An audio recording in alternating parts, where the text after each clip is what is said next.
What if I told you Switzerland's jaw-dropping landscapes exist without Switzerland's jaw-dropping prices?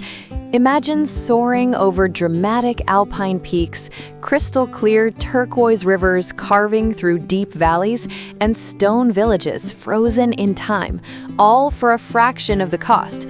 This isn't a fantasy destination. This is Albania, a place where Alps-level scenery meets untouched nature, rich traditions, and some of the best value travel in Europe. While the world crowds into expensive hotspots, savvy travelers are looking here instead. Today, we're exploring why Albania is being called the new Switzerland and why 2026 might be the perfect time to go. Just a few years ago, Albania barely registered on most travel maps, and now it's everywhere. Since 2023, the country has seen a massive tourism boom, with travelers searching for authentic experiences beyond overcrowded Western Europe. Social media played a huge role as drone shots of the Albanian Alps and Riviera went viral, catching the attention of hikers, adventure seekers, and digital nomads looking for beauty without the burnout. At the same time, Albania has quietly upgraded its infrastructure. Airports are expanding, roads are improving, cafes are buzzing with remote workers, and Tirana has transformed into one of the Balkans' most dynamic capitals. Yet, despite all this growth, Albania still feels refreshingly under the radar. No long lines, no inflated prices, just real places, real people, and the feeling that you've arrived before the rest of the world does. So let's address the big question. Is comparing Albania to Switzerland actually fair? Visually, the similarities are impossible to ignore. On one side, the perfectly groomed Swiss Alps. On the other, the wild and dramatic Albanian Alps. Jagged peaks, deep valleys, and landscapes that feel completely untouched. The difference? In Albania, you're more likely to hear cowbells than tour buses. Now look at the lakes. Switzerland has Lake Lucerne, famous for its postcard beauty. Albania answers with Lake Koman, a surreal stretch of turquoise water winding through steep canyon walls, often called the Balkan fjords. Many travelers say it's even more cinematic, simply because it feels undiscovered. Then there are the villages. Switzerland offers polished mountain towns like Zermatt.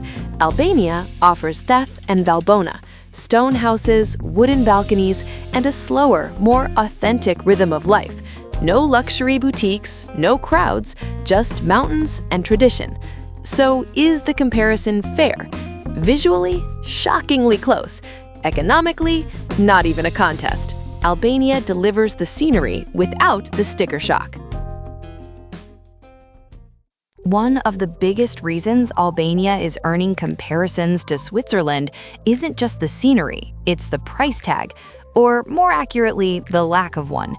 In 2026, traveling through Albania still feels almost unreal when you compare the costs to Western Europe. A comfortable hotel with mountain views can cost between 30 and 70 euros per night, while traditional guest houses, often run by local families, range from just 15 to 30 euros and usually include a home-cooked breakfast. Food is another pleasant shock.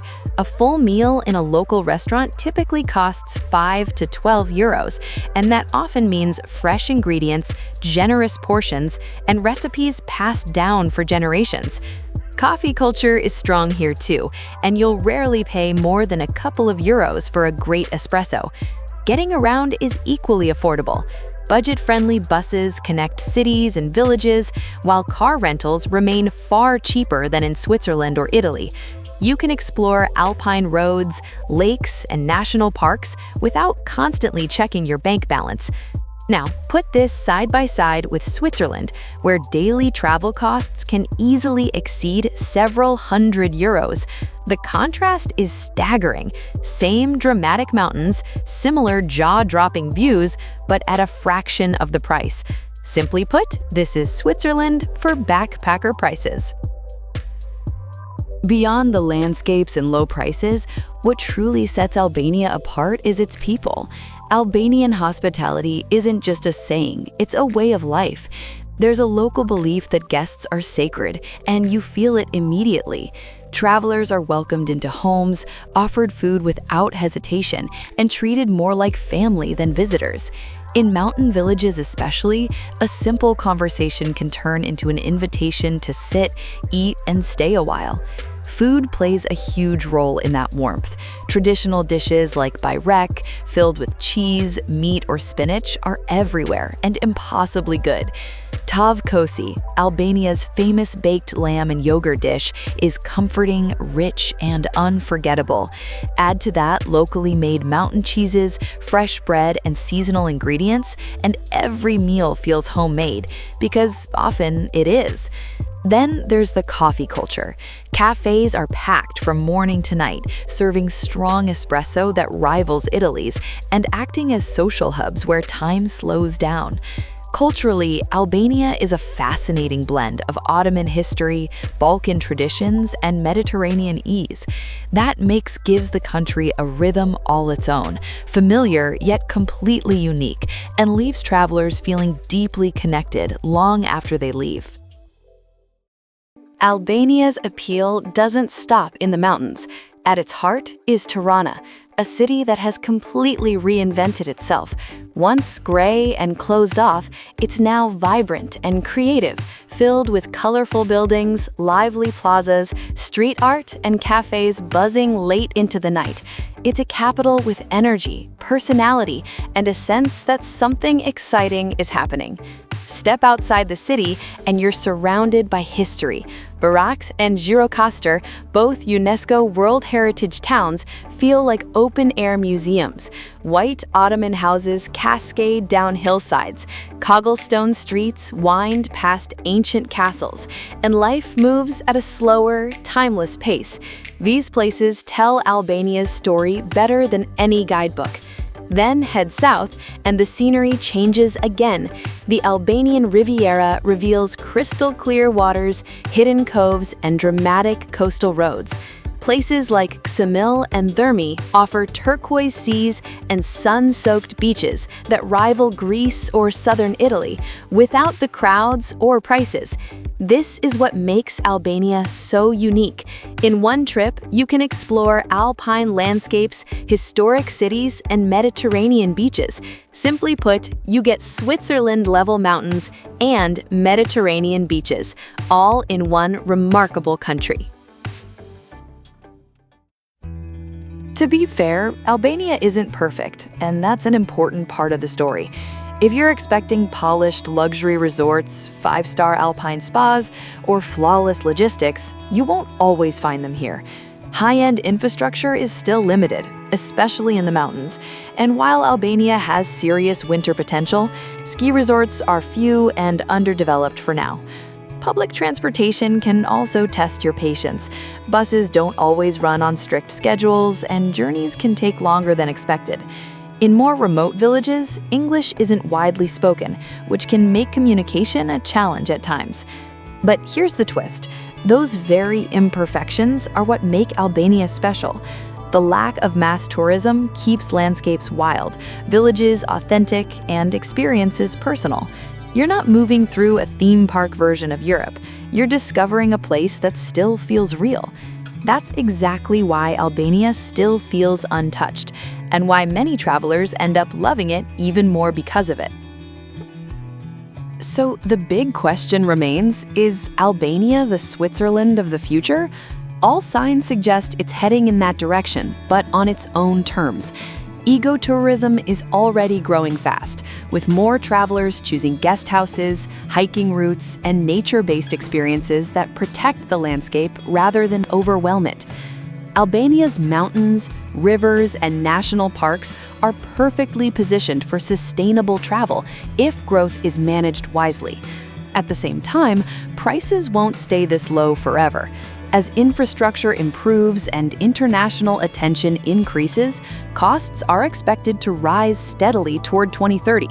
Those who visit now are getting in early, before Albania fully appears on mass tourism radars. Digital nomads are another driving force. Tirana, coastal towns, and even mountain villages are becoming remote work friendly, with cafes, co-working spaces, and a lifestyle that blends affordability with natural beauty. Add in increasing foreign investment, from hotels to roads to eco-lodges, and Albania's transformation is clearly underway. But here's the key difference. Albania isn't trying to copy Switzerland. It doesn't aim for flawless precision or luxury at every corner. Its appeal lies in contrast and authenticity. If Switzerland is polished perfection, Albania is raw and real, and that might be exactly why its future is so exciting. So, who is Albania really for in 2026? This is a destination that rewards curiosity and flexibility. It's perfect for budget travelers who want world-class scenery without draining their savings, and for hikers and nature lovers looking for dramatic trails, quiet valleys, and untouched landscapes. Digital nomads will also feel at home here, thanks to affordable living, strong cafe culture, and a growing remote work scene. And if you're tired of overcrowded European hotspots, Albania offers space, authenticity, and the feeling of discovering somewhere before it's fully known. That said, Albania isn't for everyone. If you only travel for luxury resorts, seamless transport, and 5-star polish, you may find it challenging. The same goes for travelers who prefer ultra-structured tours with every detail planned. Albania is best experienced with an open mind, and that's exactly where its magic lies. Albania isn't Switzerland yet, but that might be its greatest advantage. It's wild, affordable, welcoming, and still flying under the radar, for now. If you're looking for dramatic landscapes, rich culture, and real adventure, this might be Europe's most exciting destination in 2026. Like this video if you'd visit Albania. Comment below, is Albania the next big European destination? Subscribe for more hidden travel gems you'll want to discover before everyone else does.